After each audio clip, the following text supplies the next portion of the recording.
When you hear the idea that God would send people to hell, no, I mean, of course you're going to have a negative reaction to it, and it would seem like it would be unfair. But I think the problem is backstory.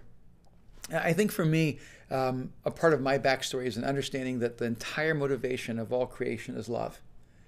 And that God is the essence of love, that he is motivated by love, that all of his actions are entirely infused, informed by love, that we are the creation of his love. And one of the things I know about love is for love to exist, there has to be freedom.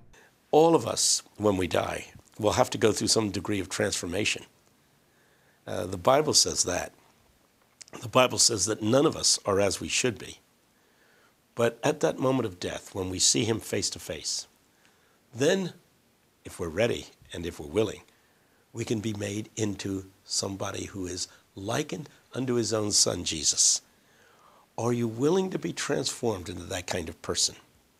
Or are you so in love with the dark side of your humanity that you cannot give it up? Look at somebody who is selfish and then becomes increasingly selfish and then is consumed by selfishness. Have you ever known a thoroughly selfish, deeply joyful person? No. It has to do with the nature of character, with the relationship between virtue and joy, that anytime I go down the road of anti-virtue, anytime I go down the road that is opposed to God's will for humankind, not only does it take me away from God, it takes me away from joy, because there is no other road to joy.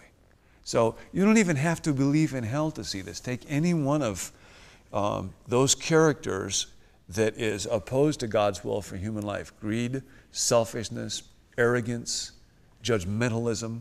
Follow that all the way down and then ask yourself, have I ever seen somebody who is completely given over to this way of life and is a deeply contented, satisfied, joyful person? And you haven't. And then if you just extend that line out all the way, that's hell.